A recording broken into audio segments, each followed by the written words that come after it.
यहाँ पे मार्केट में क्या चल रहा है, we have seen a lot of new things come up. कल से लेके अब तक के अपडेट में FTX हैक हो गया, उससे फंड्स निकले, फिर वो दोबारा हैक हुआ, दोबारा फंड्स निकले, फंड्स कुछ बाइनेंस पे जा रहे हैं, कुछ विटालिक के पास जा रहे हैं। क्या हो रहा है पूरी चीज़ का एक आउटलाइन हम देखेंगे, क्या उसका असर पड़ रहा है मार्केट्स में। And there is a new exchange जो फॉल करने वाला है। कौन सा एक्सचेंज है, किन से आपको पैसे निकालने हैं, प्लस चार्ट्स क्या कह रहे हैं। तो बहुत कुछ है कवर करने के लिए, जल्दी से चलते हैं चार्ट की साइड। तो स्टार्ट करते हैं हम अपने बिटकॉइन के 4 आवर चार्ट की साइड से। तो ज़्यादा कुछ चेंज हुआ नहीं है, अभी भी एनालिसिस वही रहेगी कि हम इस रेंज में मूव करेंगे प्रोबेबली। तो रेंज जो है एस्टैब्लिश यहाँ पे सॉर्ट ऑफ हो गई है, डिसेंट चांस है कि हम इसी रेंज को क्लेम करके चलेंगे। एंड डेली क्लोजिंग इसके नीचे जब होगी तब हम वहाँ पे रेंज ब्रेक करेंगे, लेकिन तब तक के लिए मैं इस रेंज के हिसाब से अपने ट्रेड लूंगा। यहाँ पे मैंने एक 2x लेवरेज का लॉन्ग जो है बिल्ड करना स्टार्ट कर दिया। तो वो लॉन्ग रफली 16,000 तक मेरी एंट्रीज है, वहाँ पे फिल होंगी, then will start going up. अगर वो रेंज ब्रेक कर देता है then will close it at a somewhat loss, ठीक है। लेकिन फिलहाल हम अपनी रेंज वाले एनालिसिस पे चल रहे हैं, क्योंकि फंडामेंटली कुछ और चेंज हुआ नहीं है तब से लेके अब तक।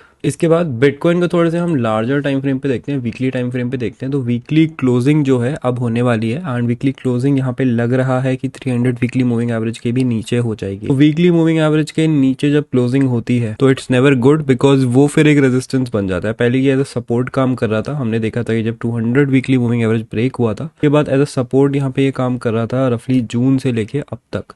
एंड यहाँ पे अगर मार्केट कंडीशन इतनी ब्लीक नहीं होती तो मुझे लग रहा था कि ये जो है एक विक बना के वापस 17,800 के ऊपर यहाँ पे रेस्ट करेगा। लेकिन अब उसके चांसेस कम लग रहे हैं। 5:30 बजे सुबह हो जाएगी क्लोजिंग एंड इसके नीचे ही होगी। अब ये एज अ रेजिस्टेंस हमारे लिए काम करेगा, एंड हमारे पास 18,500 से 19,200 will be the ultimate resistance जिसको हमें ब्रेक करना है। सेम चीज आप यहाँ से भी देख सकते हो, जब हम 200 वीकली मूविंग एवरेज को सपोर्ट लेके चल रहे थे तो ये काफी टाइम तक टिकी थी। 200 वीकली मूविंग एवरेज के नीचे गए हुए इसको रफली 2 साल हो गए थे। एंड अब फाइनली जब ये इसके नीचे ब्रेक हुई है तो ये एज अ गुड रेजिस्टेंस हमारे पास काम करती है। एंड ऊपर की साइड पे भी ये एज अ अल्टीमेट रेजिस्टेंस थी, जो कि ये पिंक लाइन है, ठीक है। तो हमें यहाँ पे अब 18,500 को एज अ रेजिस्टेंस लेके चलना है, एंड इसको ब्रेक करना इतना इजी नहीं होना चाहिए, स्पेशली कंसिडरिंग मार्केट में क्या हो रहा है। बात करते हैं इथीरियम की, तो इथीरियम इज होल्डिंग वेल। हमने इथीरियम को देखा ब्रेक करते हुए नीचे, रफली 1260 है इसका इस टाइम पे जो सपोर्ट था, उसके नीचे इसने वीकली में ब्रेक करा है। लेकिन जो वीकली क्लोजिंग है अब तक हमारे पास फाइनल नहीं हुई है। तो एक बार वीकली क्लोजिंग अगर यहाँ पे हो जाती है तो we might see slow bleed on Ethereum side, तो उसको आपको नजर में रखना है, बिकॉज वीकली चार्ट्स भी थोड़े इंपॉर्टेंट होते हैं। इसको अगर हम 4 आवर के चार्ट में अभी देखेंगे तो हमें इसका थोड़ा बहुत ट्रेलर देखने को मिल रहा है। मार्केट ऊपर गया बट फिर ये जो 1300 वाला रेजिस्टेंस है इस एरिया से रिजेक्ट हो रहा है, मूविंग एवरेज से रिजेक्ट हो गया बार बार, और ऊपर जाएगा, फिर moving average as a resistance काम करेंगे। मार्केट की कंडीशंस अगर बेरिश होती हैं तो फिर वो उसको नीचे लेके आएंगी। एंड 1100 का Ethereum is not a big deal right now, दोबारा जाना पाना इसका टोटली पॉसिबल है। इसके अलावा सारे ओल्ड कॉइन्स की साइड अगर हम देखें तो बहुत सिमिलर सा चार्ट दिख रहा है कि एक अच्छा पंप आया, उसके बाद से ये वापस से सारे पंप को रिट्रेस कर दिए, एंड अभी ज्यादा मूवमेंट नहीं हुआ है।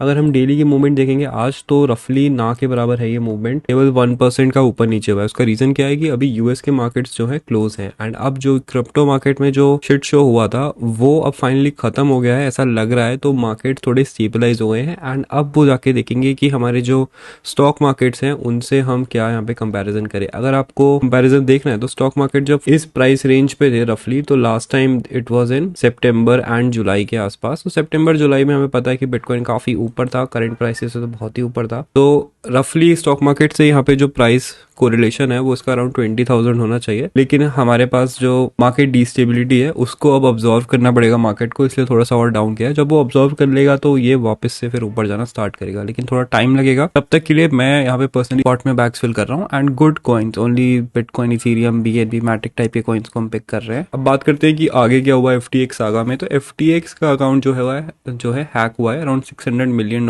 का ये हैक था, और जो हैकर है उसने क्रैकन के किसी अकाउंट में ट्रांसफर करे पैसे। तो उससे क्या हुआ कि क्रैकन वालों ने बोला कि हमें हैकर की आइडेंटिटी पता चल गई है। अब आइडेंटिटी उनको पता चल गई है लेकिन उन्होंने किसी को बताई नहीं है, तो अब तक पता नहीं है कि किसने हैक किया है। इसके बाद हमने देखा कि crypto.com ने यहाँ पे ऑलमोस्ट 320,000 इथीरियम जो है गलती से गेट आयो के पास भेज दिया, और गेट आयो ने अपना प्रूफ ऑफ रिजर्व दिखाया उस इथीरियम से, एंड उसके बाद वापस अब वो Crypto.com को बेच रहा है। तो यहाँ पे एक बहुत ही बड़ा रेड फ्लैग आ जाता है कि Crypto.com और Gate.io दोनों के दोनों इंसॉल्वेंट हो सकते हैं।